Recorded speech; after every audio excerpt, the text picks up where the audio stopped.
দুইটা আয়াতকে ৰিপিট বহুতবাৰ কোৱাৰ কাৰণে লাগিছে আমি কমেও 8-10টা আয়াত পঢ়িছে নেকি ৰাইজে বুজি পোৱা নাই মধুৰ কণ্ঠত পঢ়িলে আমাৰ মধুৰ লাগে ভাল লাগে কিন্তু সূৰা মুনাফিকুনত আল্লাহ তাবাৰক তাআলা আল্লাহ ৰাসূলৰ বিৰোধী কি ক'লে আমি মাদ্ৰাসা শিক্ষা ব্যৱস্থাটো কৰিছো মই বহুতো মাদ্ৰাসা অসমৰ এখনৰ পৰা এখনত গৈছো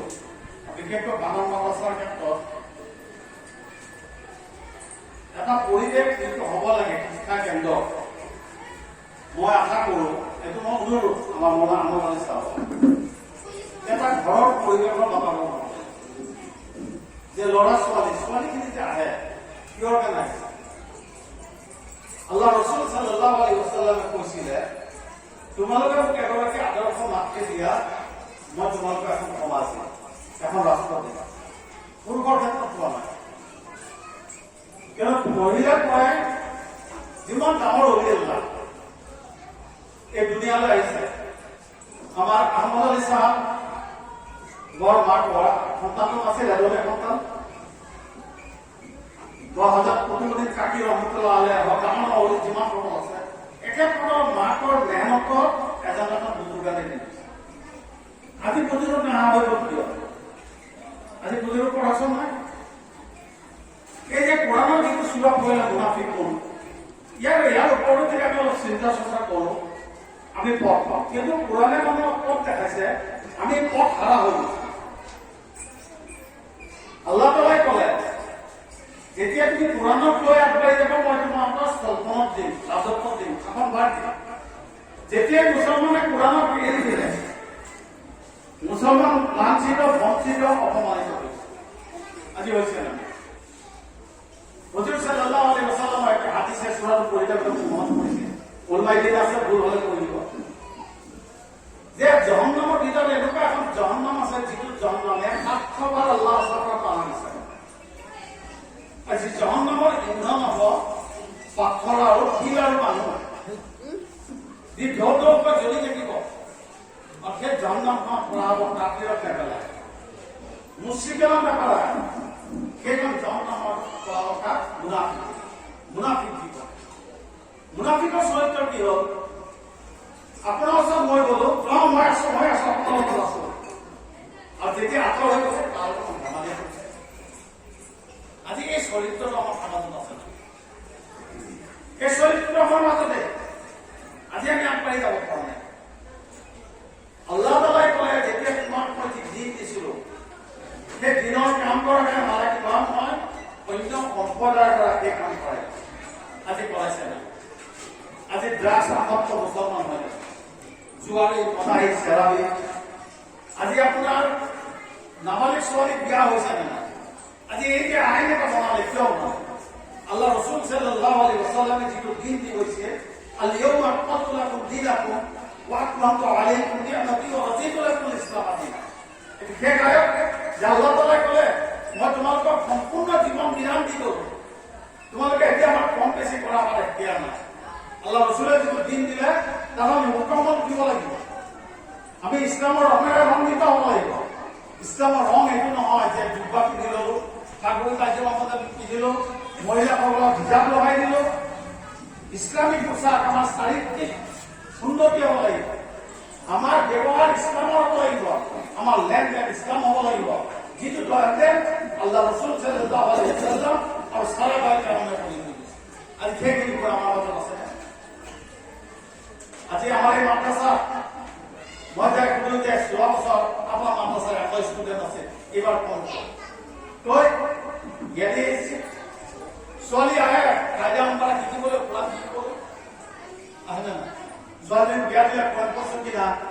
জিজ্ঞাসা কৰে এটা পঢ়ছে ভালো কৰে কেনা পালা সাদি দিতে লাগে আল্লাহ কি করে এটা 18 বছর বয়স হয়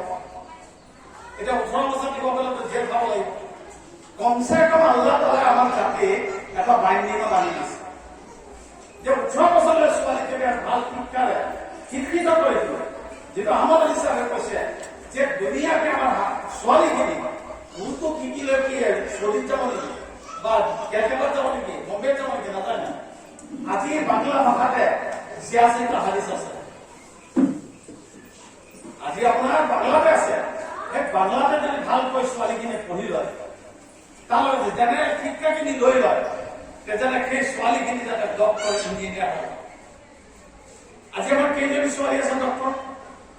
আজি আপোনাৰ ৱাইফৰ ছোৱালীয়ে যেতিয়া হিজাব লগাই ঘূৰি আছে প্ৰচলিত,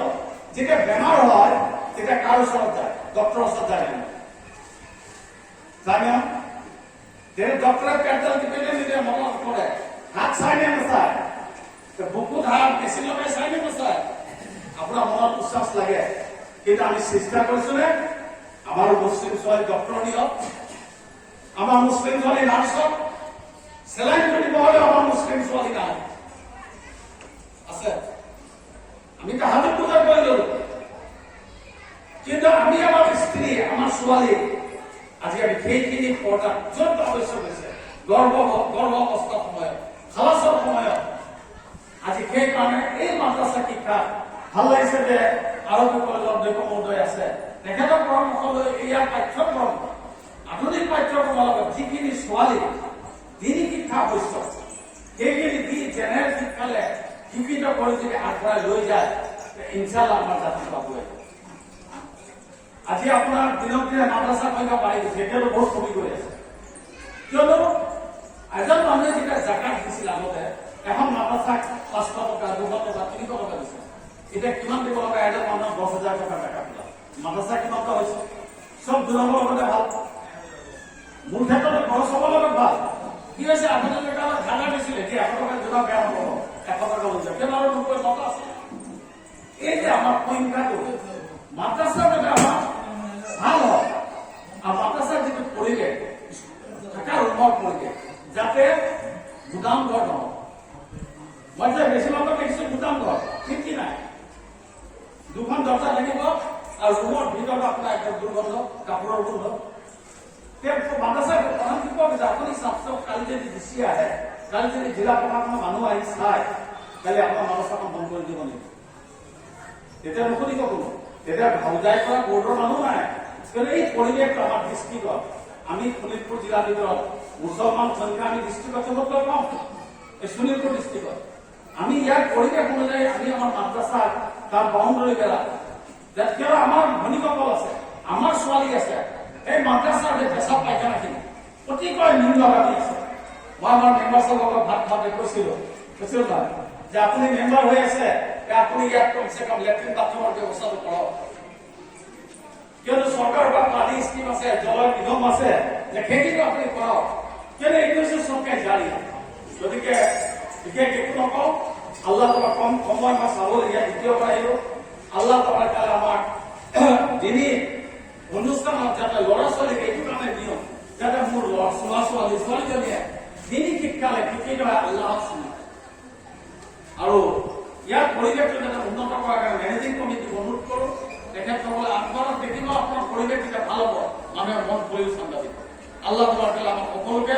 দিনৰ দায়ী হিচাপে কবুল কৰক। ওয়া আখিৰু দাৱানা আলহামদুলিল্লাহি ৰাব্বিল আলামিন।